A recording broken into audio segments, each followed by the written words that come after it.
Hello friends, welcome to my YouTube channel Samrat education.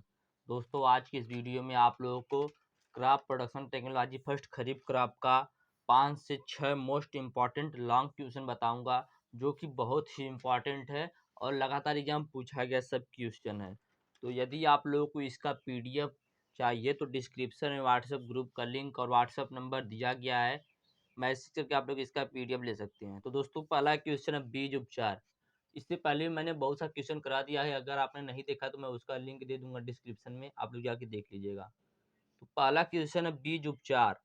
बीज उपचार क्या होता है? Seed treatment. हम लोग सभी फसल में सीड ट्रीटमेंट करते हैं, लेकिन उसे क्यों करते हैं उसी को हम लोग देखेंगे। तो बीज उपचार दोस्तों जो होती है वह एक प्रक्रिया होती है जिसमें पौधे को बीमारी से बचाने के लिए, मुक्त रखने के लिए हम लोग जैव रसायन का प्रयोग करते हैं या ताप का प्रयोग करते हैं या दोस्तों राइजोबियम कल्चर का प्रयोग करते हैं। तो चलिए देखते हैं। तो बीज उपचार एक प्रक्रिया है जिसमें पौधे को बीमारियों एवं कीटों से मुक्त रखने के लिए रसायन, जैव रसायन या ताप से उपचारित किया जाता है।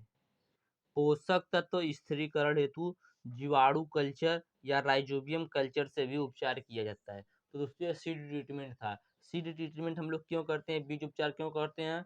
बीज उपचार दोस्तों यह एक प्रक्रिया होती है जिसमें पौधे को बीमारी एवं कीट से मुक्त रखने के लिए उसे रसायन या जैव रसायन या ताप से उपचारित किया जाता है।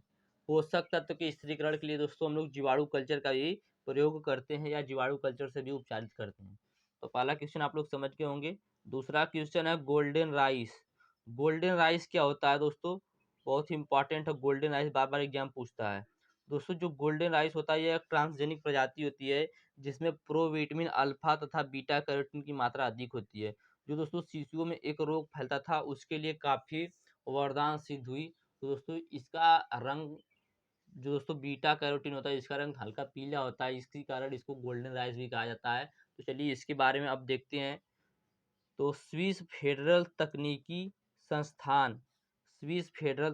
संस्थान जूरिक के प्रोफेसर इनगो प्रोटिक्स तथा फ्रीबर्ग यूनिवर्सिटी जर्मनी के पीटर वायर ने इसे जादुई धान, दोस्तों इसे जादुई धान भी कहते हैं, वंडर राइस। एग्जाम में दे सकता है जादुई धान, तो भी आप लोग यही लिखेंगे। जर्मनी के पीटर वायर ने इस जादुई धान का आविष्कार किया जिसे गोल्डन राइस कहा जाता है। तो यदि एग्जाम पूछ दिया कि गोल्डन राइस का आविष्कार किसने किया था, तो स्विस फेडरल तकनीकी संस्थान जूरी के प्रोफेसर इनगो प्रोटिक्स और फ्रीबर्ग यूनिवर्सिटी जर्मनी के पीटर वायर ने जादुई धान का आविष्कार किया था जिसे गोल्डन राइस कहा गया।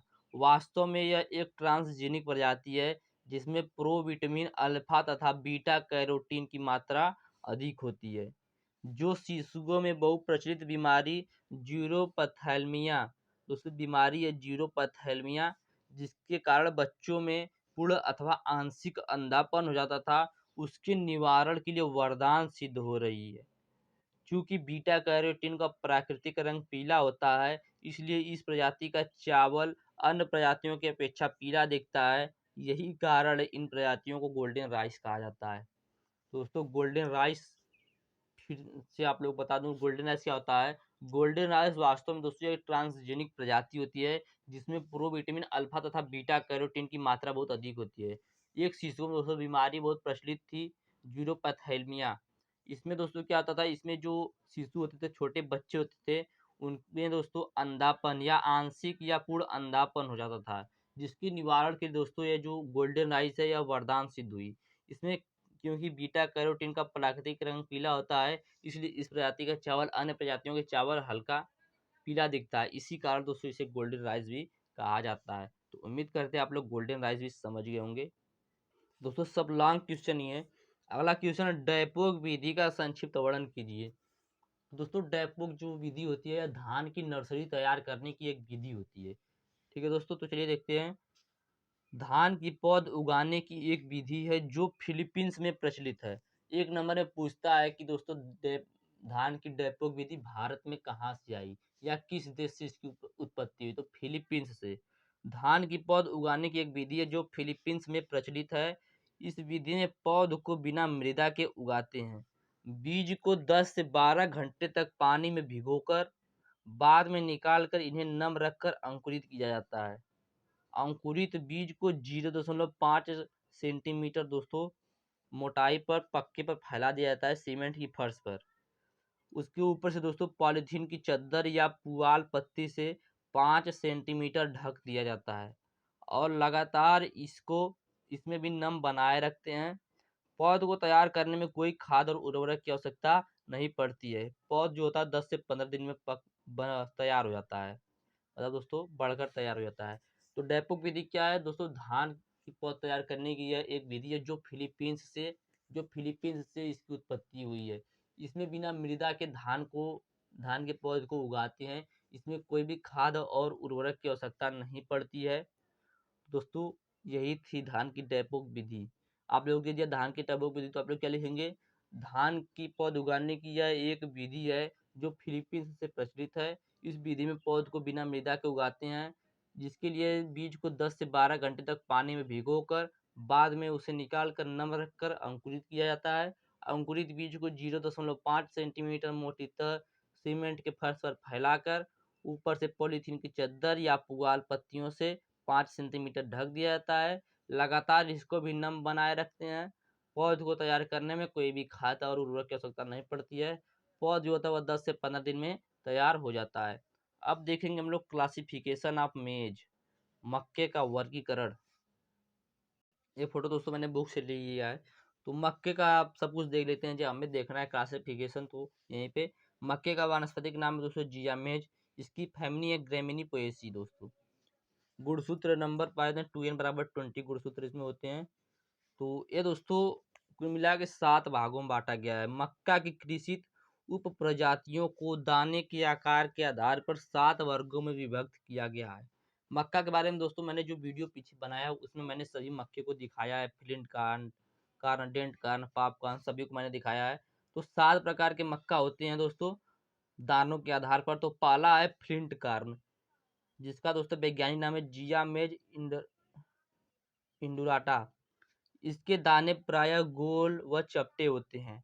दानों का इंडास्पर्म स्टार्च युक्त होता है तथा रंग पीला एवं सफेद होता है। भारत में मुख्यतः इसमी मक्के की खेती की जाती है। दूसरा है डेंट कार्न, जिया मेज इंडेंटिकाना। दाने बड़े एवं दांत के आकार जैसे दिखाई देते हैं। अमेरिका में मुख्यतः इस मक्के की कृषि की जाती है। अगला है दोस्तों तीसरा पॉपकॉर्न, जिया मेज इवेटा।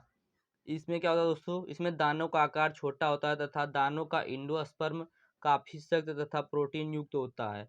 अब इन दानों को गर्म किया जाता है तो प्रोटीन का थक्का बनने के कारण फैलता है।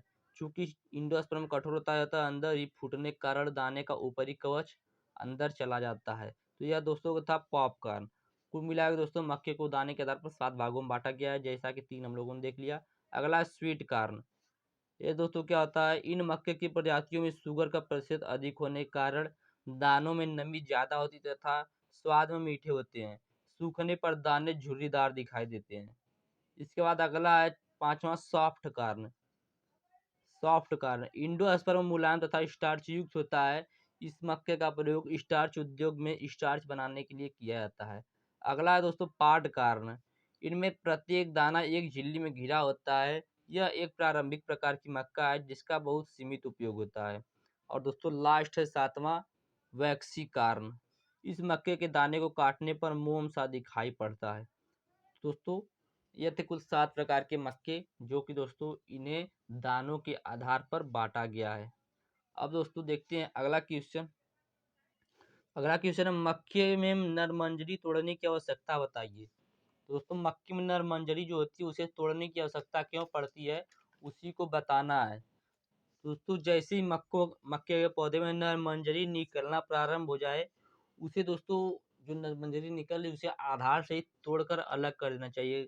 क्योंकि दोस्तों यदि हम लोग उसकी तुड़ाई नहीं करेंगे तो उसकी गुणवत्ता में कमी आ जाएगी।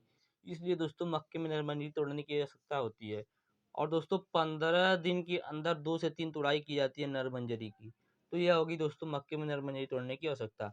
अब अगला क्वेश्चन है 5वां क्वेश्चन, सभी का पूरा नाम लिखना है। तो दोस्तों ऐसा क्वेश्चन दे देगा एग्जाम में कि 5 से 6 दोस्तों नाम दे देगा, बोल देगा इनका पूरा नाम लिखिए या फुल फॉर्म लिखिए। तो चलिए देखते हैं पहला है IPRI, इसका फुल नाम लिखना दोस्तों, international prevention research institute, international prevention research institute. दूसरा है IRRI, इसका पूरा नाम है दोस्तों इंटरनेशनल राइस रिसर्च इंस्टीट्यूट।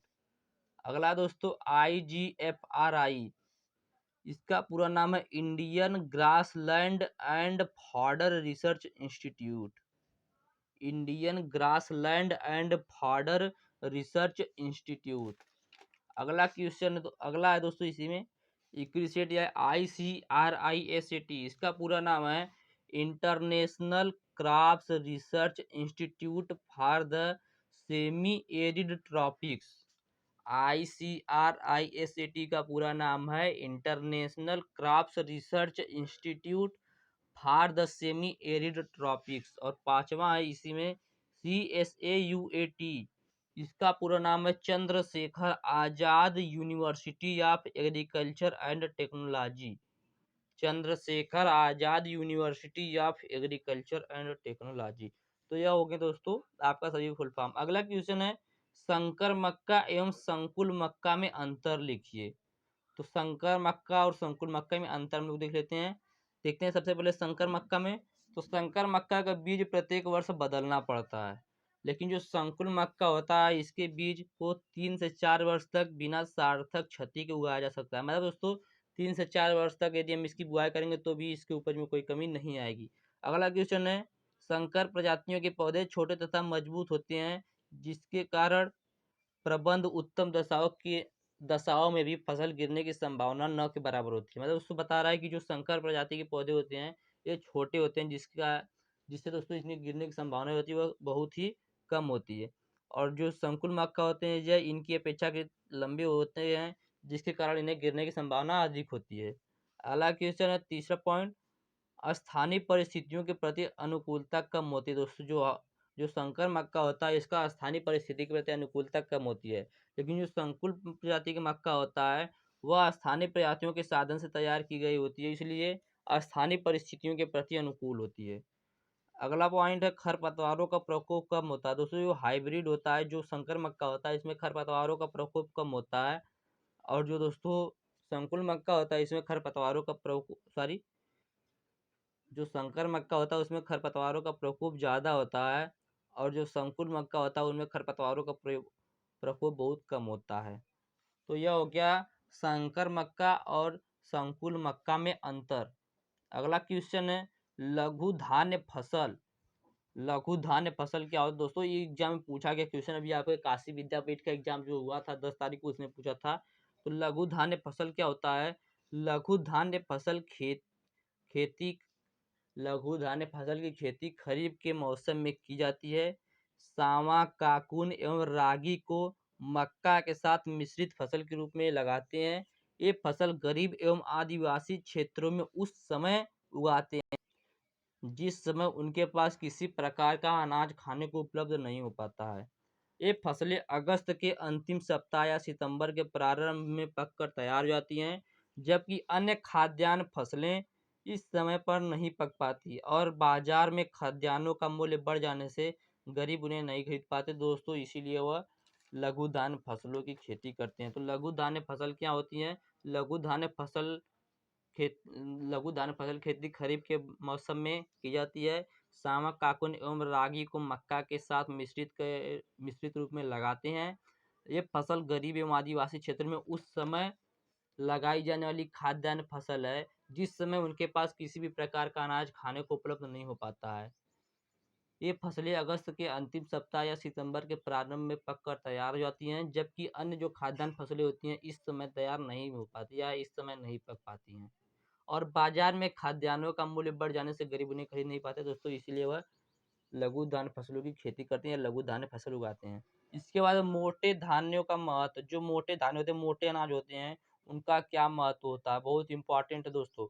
तो मोटे अनाजों का महत्व या मोटे धान्यों का महत्व, यह दोस्तों इम्यूनिटी बूस्टर का काम करता है। मोटे अनाज इम्यूनिटी बूस्टर का कार्य करते हैं। मिलेट्स को दोस्तों मोटे धान्य कहा जाता है अंग्रेजी में। तो मिलेट्स में calcium, iron, zinc, phosphorus, magnesium, potassium, fibre, vitamin B6 मौजूद होते हैं। मोटे धान्यों में दोस्तों calcium, iron, zinc, phosphorus, magnesium, potassium, fibre, vitamin B6 मौजूद होते हैं। एक्सपर्ट विशेषज्ञ के अनुसार एसिडिटी की समस्या में भी मिलेट्स फायदेमंद साबित हो सकता है। इसमें विटामिन B3 होता है जो शरीर के मेटाबॉलिज्म को बैलेंस रखता है। तो दोस्तों यह था मोटे धान्यों का महत्व या मोटे अनाजों का महत्व। मोटे अनाजों का महत्व दोस्तों फिर से देख लीजिएगा। यह एक इम्यूनिटी बूस्टर का कार्य करता है। मिलेट्स में calcium, iron, zinc, phosphorus, magnesium, potassium, fibre, vitamin B6 मौजूद होते हैं। एक्सपर्ट के अनुसार एसिडिटी की समस्या में मिलेट्स फायदेमंद साबित हो सकता है। इसमें विटामिन B3 होता है जो शरीर के मेटाबॉलिज्म का वो बैलेंस रखता है।